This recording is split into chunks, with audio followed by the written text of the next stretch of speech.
Jésus Christus, loué soit Jésus-Christ, Amen. À 7h45 en Bougimaï, nous sommes le lundi, deuxième jour du mois de février 2026.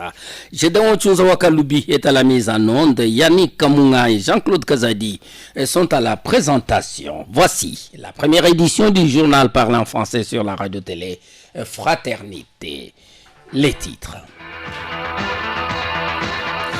Elles sont sur les bancs de l'école. Les Bamamoutio Kumpala du centre se réunissent à partir de ce lundi pour une session pastorale. Cadre choisi leur siège à côté de la salle polyvalente Monseigneur Tarsi Chibangouchi Chikou. Les Congolais ont rendu hier dimanche un hommage mérité à Étienne Tshisekedi Wamulumba, le père de la démocratie congolaise. S'était éteint à Bruxelles le 1er février 2017.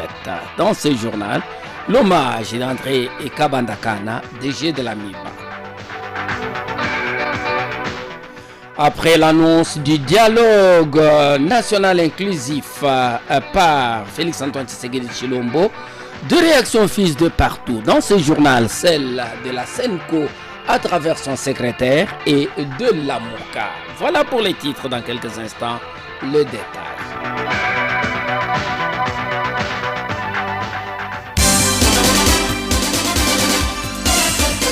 Radio Télé Fraternité, c'est l'actualité à la vitesse du monde.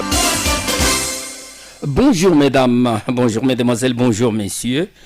Célébration hier dimanche de la journée mondiale de vie consacrée au diocèse de Mbujimaï. La messe relative a été présidée par le père évêque Monseigneur Emmanuel Bernard Kassandé, célébré par 10 prêtres, un diacre au monastère Mamouabou Polé. Parmi eux, le père Fernand Augustin Moulowayi, supérieur général de Francis Trinitaire et président du conseil des supérieurs majeurs pour le Kassai, et le père Adrien Kabambi, président de la commission de vie consacrée au diocèse de Mbujimaï. Dans son homélie, le père Joseph Job Mbouyi a centré sa réflexion sur l'état d'être de chaque consacré dans son diocèse, sa congrégation et sa communauté. Pour y vivre, le père Joseph Job Mbouyi a indiqué que la vie consacrée exige le respect de certaines règles. Le vœu de religion, notamment l'obéissance, la chasteté et la pauvreté. Le prédicateur a exhorté les consacrés à se donner à la pastorale selon les prescriptions de l'église locale et de l'évêque diocésain. Nous pouvons nous demander si nous sommes véritablement insérés au diocèse qui est le nôtre. Est-ce que véritablement nous suivons les indications du pape, du Saint Jean-Paul II, qui voudrait à ce que nous soyons au service et dans la pastorale du diocèse de Mbujimaï, puisque la pauvreté sous ces deux espèces, la pauvreté effective et la pauvreté affective. Le droit dit, il faut que dans chaque communauté qu'il y ait un supérieur distinct, un économe distinct supérieur. Contrairement à notre vie, mes frères et sœurs, à la vie du monde, les gens comprennent mal notre liberté que nous accordons au Seigneur à travers nos supérieurs. Pour ne parler que de cela, la liberté qu'on met pour tous les gens du monde ici, la chasteté ne concerne que le célibat consacré. La continence parfaite ne dit rien. À plus grande forte raison, l'amour vrai. Il faut vous dire que avant la bénédiction finale, le père Adrien Kabambi a remercié le prélat catholique pour sa proximité à leurs activités. Enfin, le numéro diocésain a rappelé les consacrés à l'ordre et à respecter certains préceptes établis par l'autorité diocésaine. Si chaque communauté avait son agenda diocésain, pouvait comprendre que la fête de la présentation du Seigneur et de la vie consacrée était fixée au 1er février. Je me suis laissé surprendre d'apprendre que la vie consacrée avait pris sa date, qui était au 8 février. C'est déjà là, j'ai dit, on vous attrape dans le sac. Ce n'est pas, on ne va pas loin. On marque le 1er février et vous, de votre propre chef, vous vous dites, non, Cette agenda diocésaine ne nous concerne pas. Voilà, c'est un peu ça que je voulais vous interpeller pour vous dire, insérez-vous dans le diocèse, dans la passion diocèse, dans la vie du diocèse. Je demande à chaque communauté, et on peut vous reproduire pour chaque communauté un agenda diocèse, au moins un agenda. C'est-à-dire, il faut que vous suiviez les actes du diocèse pas à pas. C'est comme ça que vous pouvez aligner votre programme sur le programme du diocèse. Dans sa recommandation, Monseigneur l'évêque Emmanuel Bernard Kassanda a demandé à chaque congrégation et à chaque communauté de se procurer un agenda diocésain. Diocèse toujours, elles démarrent ce lundi une session à leur siège. Yannick Kamunga. Oui, Jean-Claude, début ce lundi de la session pastorale de Bamamoutuyakumpa, la BTK de la zone apostolique du centre. Cette session de 2 jours porte sur le thème général annoncé par le centre pastoral Chiloa. Elle se déroule à leur siège situé non loin de la salle polyvalente Monseigneur Tarsis Chibanguchichiku ou selon la secrétaire de BTK du centre. Hortense Mpinda Chimanga signale que l'ouverture s'est faite ce matin au cours de la messe que va présider le directeur adjoint du centre pastoral, l'abbé Emmanuel Mbaya. En prélude du démarrage, le comité de la zone apostolique du centre sont déjà réunis depuis hier dimanche soir à leur siège sous la conduite de Hélène Kalengai, leur présidente. Hortense Mpinda demande à tout le moment Tuyakumpala du centre de venir le rejoindre pour leur ressourcement. Il s'agit de BTK du doyenné de Bipemba, Bonzola, Chibuabwa, Lukelenge et Lupatapata. Et toujours avec vous, une réunion a été tenue hier dimanche à la communauté et famille chrétienne. Et cette réunion a été présidée à l'intention de berger titulaire et adjoint de communauté locale de sa juridiction. Isaac Diese Diabou a fait la restitution de la réunion annuelle d'orientation 2026 tenue à Kinshasa du 14 au 18 janvier dernier et à laquelle il avait pris part. À l'issue de ces assises, quelques recommandations ont été formulées et seront mises en application pour l'exercice 2026, à savoir promouvoir l'amour, la joie et la paix du Christ dans les familles et faire l'expansion de la CFC à travers tout le diocèse de Mbujimaï. Isaac Diese Diabou, le berger et coordonnateur de Poule Mbujimaï, a profité de cette occasion pour lancer un appel pathétique à tous les membres de la CFC Mbujimaï de venir participer à la célébration eucharistique qui sera dite à leur intention ce mardi 3 février par leur aumônier diocésain Abbé Théo Kankwenda à la chapelle de la Caritas Développement Mbujimaï.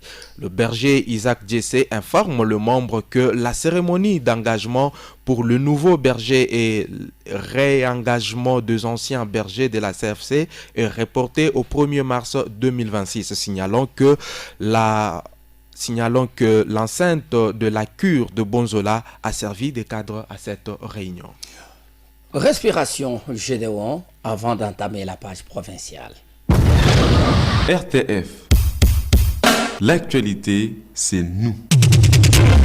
Oui, hier, les Congolais ont rendu hommage à Étienne Tshisekedi Wamulumba, père de la démocratie congolaise. Dans ce journal, avec vous, Yannick Kamunga, l'hommage rendu par les DG de la minière de Bakwanga. Oui, c'est à cette occasion que le DG de l'AMIBA, Dr André Kabanda, rend hommage à ce grand homme. Dr Étienne Tshisekedi Wamulumba est l'un des fondateurs du parti politique UDPS. Il a incarné pendant 2 décennies la résistance et l'espoir du peuple congolais. Sa détermination inébranlable et son refus de la compromission face à l'autoritarisme et l'arbitraire lui ont valu le surnom respectueux de Sphinx de l'Humité. Étienne Tshisekedi a mené son combat politique avec courage et d'unité, a posé le jalon d'une alternance pacifique du pouvoir, concrétisant ainsi une grande partie de sa vision pour la République démocratique du Congo.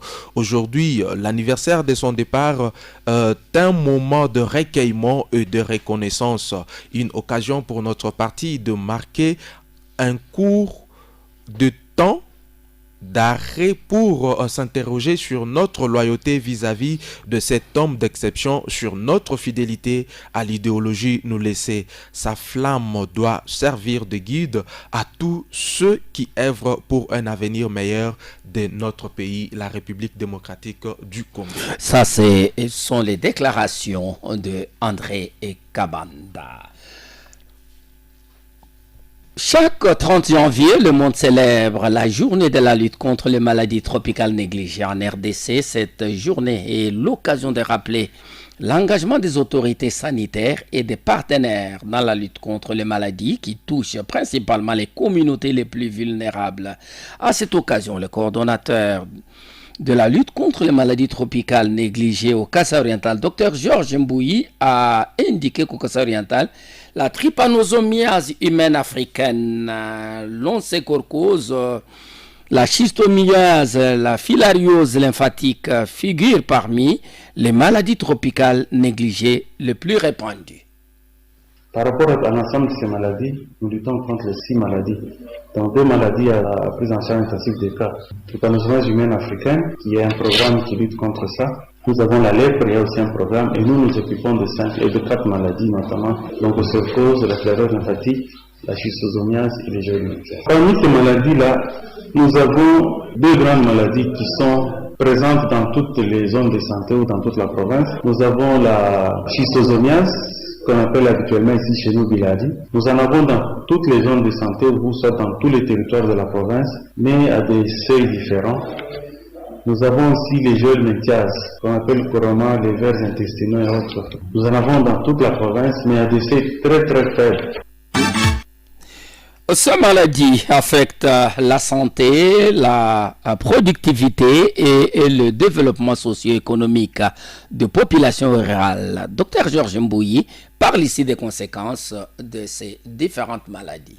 La schistosomiase, c'est une maladie qu'on retrouve plus chez les enfants, plutôt ce sont les enfants qui sont plus vulnérables. C'est une maladie qui entraîne beaucoup de problèmes de santé chez les enfants, notamment sur le plan social. Ça entraîne une baisse de la cognité ou soit du rendement scolaire. Ça fait que beaucoup d'enfants sont absents à l'école par rapport à cette maladie. Ça entraîne aussi des problèmes de croissance. Vous allez vous retrouver avec des enfants qui ne grandissent pas bien, avec des ventres bédonnants et tout ça. Et chez nous ici, dans les villages, parfois on dit que Moumina monte et tout ça, d'autres c'est lié à la maladie. Vous avez aussi les jeunes médias qui entraînent des problèmes aussi, sur le plan scolaire aussi, qui font qu'à la longue, vous aurez des enfants ou des personnes qui n'auront pas beaucoup étudié, qui ne seront pas intelligents parce que affectés dès leur enfance par des maladies, notamment la schistosomiase et les géolinites. Mais les autres là, nous ne les retrouvons pas partout. Par rapport à l'onchocercose, on retrouve juste dans les zones santé rurales. Mais alors, docteur Georges, comment s'est fait la prise en charge de toutes ces maladies? Pour les maladies à chimiothérapie préventive qui nous intéressent, nous personnellement, nous faisons une distribution de masse de médicaments pour prévenir. Parce qu'on ne sait pas vraiment les identifier facilement. Et qu'est-ce que nous faisons? On fait une cartographie pour rechercher si ces maladies existent.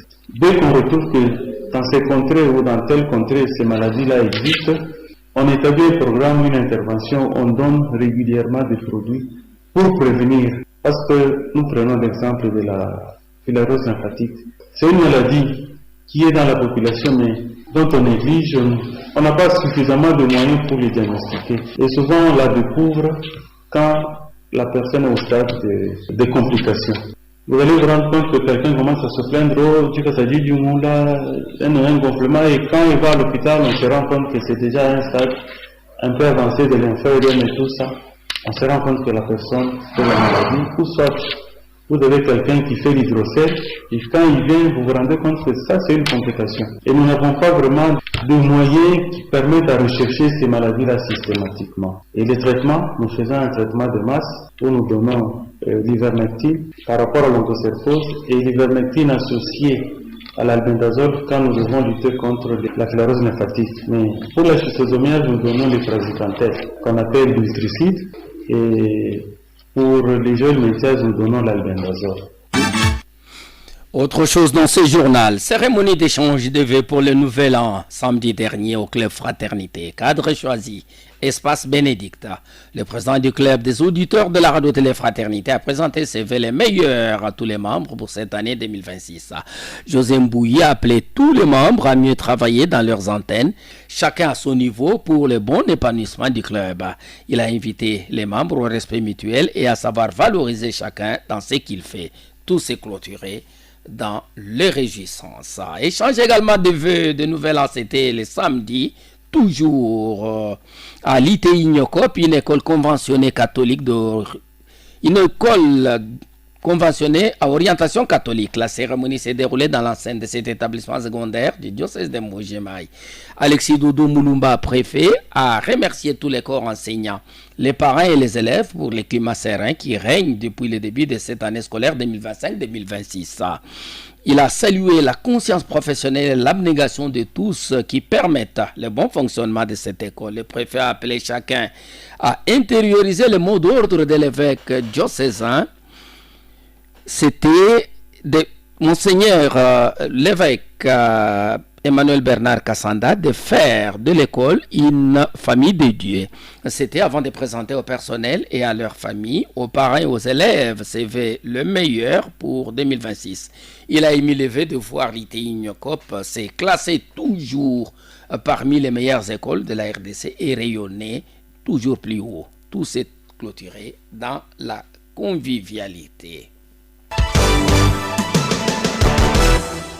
En page nationale, Félix-Antoine Tshisekedi Tshilombo a rendu hommage hier à son père, Étienne Tshisekedi Wamulumba. C'était à l'occasion du 9e anniversaire de sa mort, Yannick Kamunga. Accompagné de la distinguée première dame Denise Nyakeru Tshisekedi, ils ont pris part ce dimanche 1er février à une messe d'action de grâce célébrée en mémoire du feu Étienne Tshisekedi Wamulumba. La cérémonie religieuse s'est tenue à la paroisse Sainte-Anne en présence de membres de la famille biologique et politique du défunt leader. Entouré également de maman Marthe Kassalou et de plusieurs proches, le chef de l'État a rendu un hommage appuyé à celui qui fut Premier ministre et fondateur de l'UDPS. Cette célébration s'inscrit dans le cadre de la commémoration du 9e anniversaire de la disparition de cette figure emblématique de l'opposition congolaise. Étienne Tshisekedi reste largement reconnu comme l'un des artisans majeurs de la lutte pour la démocratie en République démocratique du Congo. Son combat politique, marqué par la revendication de l'état de droit et du respect des libertés fondamentales, continue d'influencer la vie politique nationale. 9 ans après sa disparition, son héritage politique et idéologique demeure présent dans la mémoire collective congolaise. Plusieurs cadres de l'UDPS ont également pris part à cette célébration. L'aveu du Rwanda de sa collaboration avec les M23 met fin au déni et clarifie les responsabilités. Déclaration samedi dernier devant les corps diplomatiques accrédités à Kinshasa de Félix-Antoine Tshisekedi Tshilombo. C'était lors de la cérémonie d'échange de vœux. Pour Félix-Antoine Tshisekedi Tshilombo, aucune justification sécuritaire ne peut expliquer l'occupation des territoires congolais. Il appelle à des actions concrètes fondées sur le droit international, les résolutions des Nations Unies et les engagements politiques pris. Depuis des années, nous dénonçons, preuves à l'appui, le soutien extérieur dont bénéficie la violence armée sur notre sol. Et voici que, dans une déclaration officielle faite ces derniers jours devant le Congrès des États-Unis d'Amérique, une haute représentante de la République du Rwanda a reconnu l'existence d'une coordination sécuritaire avec les rebelles de l'AFC M23. Cette reconnaissance n'est pas un détail de communication, en encore moins une stratégie politique. Elle éclaire d'une lumière crue ce que de nombreux rapports et de multiples partenaires relevaient depuis longtemps, c'est-à-dire l'existence d'un appui déterminant à un mouvement armé insurrectionnel opérant sur le territoire souverain de la République démocratique du Congo. Cet aveu constitue un tournant majeur. Il réduit l'espace du déni, clarifie les responsabilités et oblige chacun à passer des exhortations aux mécanismes d'exécution, ceux du droit international, ceux des résolutions du Conseil de sécurité et ceux des engagements politiques librement souscrits. Mais permettez-moi d'être parfaitement clair sur ce point. Aucune cause, aucun récit, aucune justification sécuritaire ne peut légitimer l'occupation de fait, les administrations parallèles, les déplacements forcés, ni la prédation des ressources au détriment d'un État membre des Nations Unies. Parlant du dialogue inclusif national souhaité par l'opposition, Félix-Antoine Tshisekedi Tshilombo s'est dit favorable au dialogue, mais pas avec ceux qui ont commis des crimes contre les populations. Pour lui, tout dialogue doit se tenir sur le territoire national et organisé par les institutions de la République dans le respect des lois et de la Constitution. Poursuivant, il a montré que pour honorer les morts, la justice doit poursuivre son cours sans complaisance. Nous réaffirmons notre ouverture à un dialogue entre Congolais, un dialogue apaisé, inclusif, résolument destiné à consolider la cohésion nationale sans jamais remettre en cause les institutions issues du suffrage universel.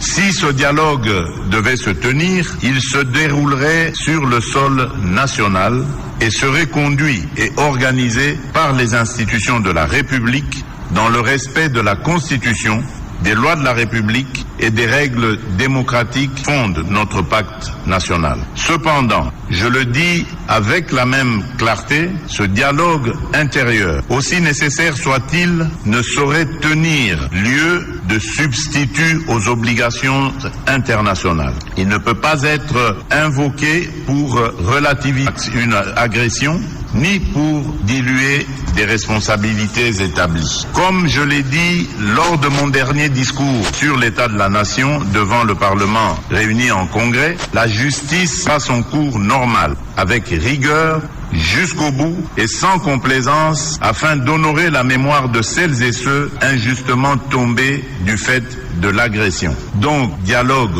oui, mais pas avec les auteurs de crimes commis contre nos populations.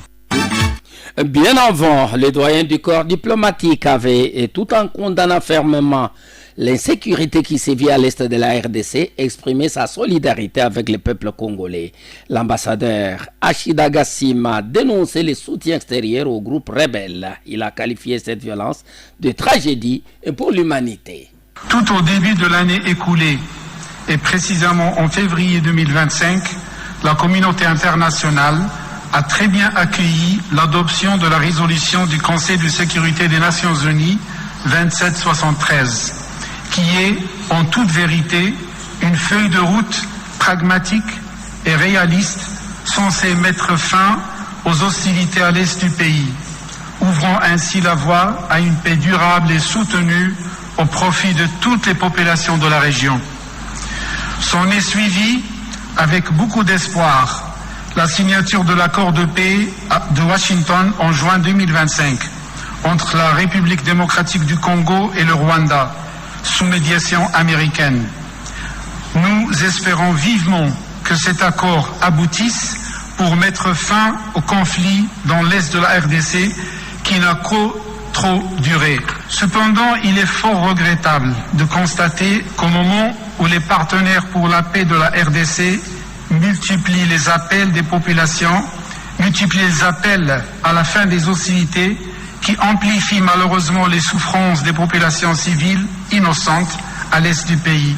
L'on remarque avec consternation la poursuite des attaques de l'occupation ainsi que des violations des droits de l'homme perpétrées par les différents groupes armés qui malheureusement prolifèrent encore à l'est du pays.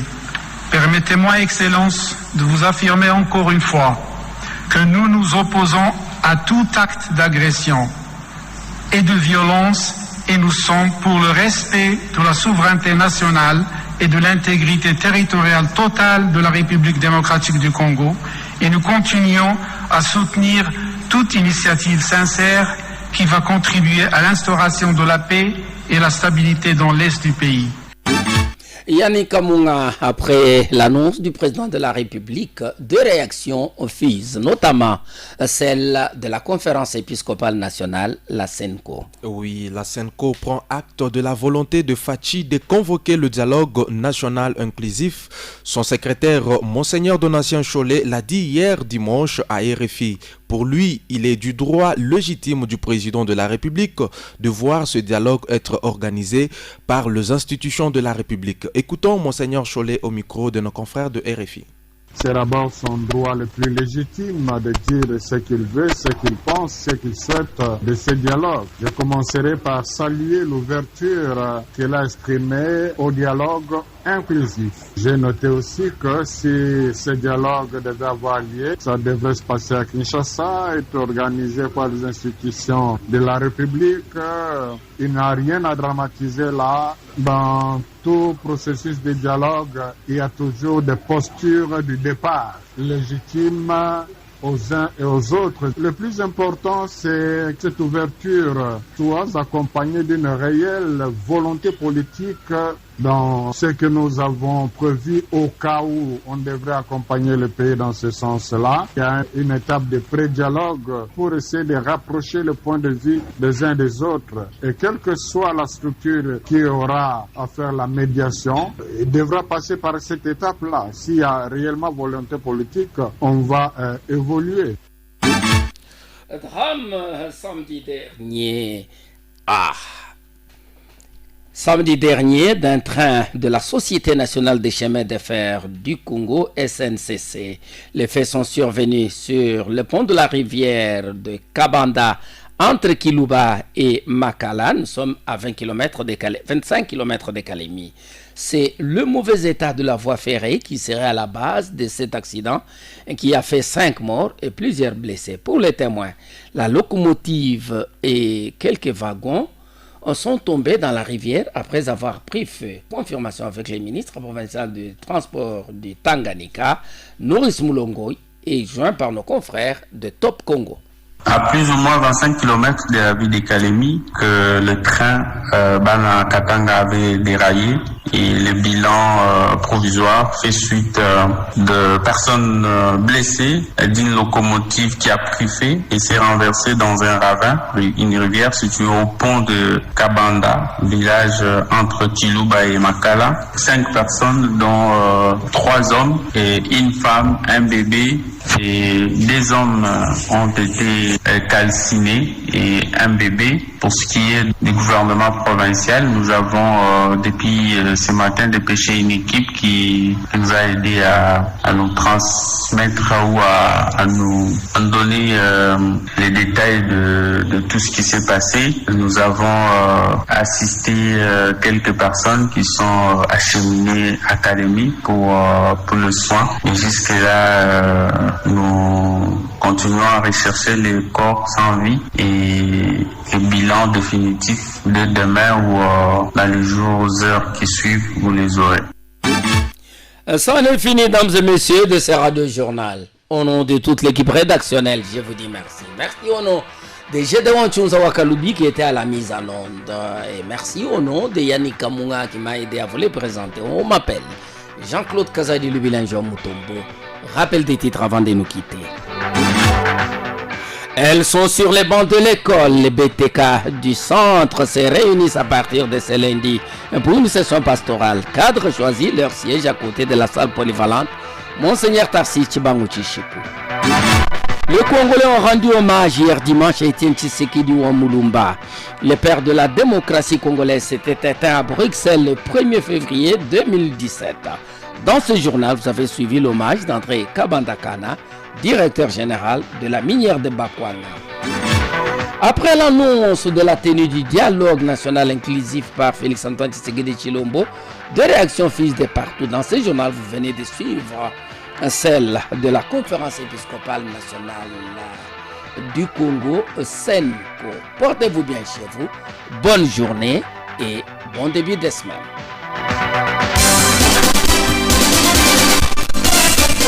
Radio Télé Fraternité, c'est l'actualité à la vitesse du monde.